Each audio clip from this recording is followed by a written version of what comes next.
ባሌ ዛሬ እንዳየኸው ሙሉ ቀን በሄሊኮፕተር ተጉዘን ግማሹን እንኳን አልጨረስንም። ጫካውን ተጉዘህ አትጨርስ፣ ሜዳውን ተጉዘህ አትጨርስ፣ ውሃውን ተጉዘህ አትጨርስ። ባሌ ኢትዮጵያን ካላበላ ኦሮሚያ አይደለም ባሌ ኢትዮጵያን ካላበላ እንዴት ነው ከተለያየ ሀገር ከዩክሬን ከምናምን ስንዴ የምታመጣው? በጣም የሚገርም ሀገር ነው።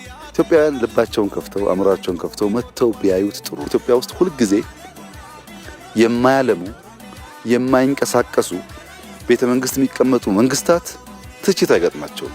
ኢትዮጵያ ውስጥ ሁሌ ልስራ ስትል ነው ስቃይ። ዩኒቲ ፓርክ ይሸታል እናልማው ልጆቻችን መጥተው ይዩት ስትል ብዙ ሰው ይጮሃል ዩኒቲ ፓርክ ብሎ፣ ግን ከሰራው በኋላ እየመጣ ይጎበኘዋል። መስቀል አደባባይን እንቀይረው የብዙዎች መዝናኛ ለእይታ የሚመች ቦታ እናርገው ፐርፐዙን ሚስ ሳያደርግ ስትል ብዙዎች ይጮሃሉ። ከሰራው በኋላ ግን ሲጠቀሙበት ታያለ። በየሄድክበት የኛን የልማት ጉዳይ ሰዎች ጨርሰን እስከምናሳያቸው ድረስ አያምኑም። ዘ ጉድ ቲንግ ኢዝ እኛ ጀምረን የማንጨርሰው ጉዳይ ነው። ማንም ምንም ቢል በቅን ልቦና ኢትዮጵያን በልኳ ለማሳየት ስለሆነ የምንሰራው የምናቆመው ነገር የለም። ጨርሰን እናሳያቸዋለን። እነዛ ተቺዎችን ጋብዘን እናሳያቸዋለን።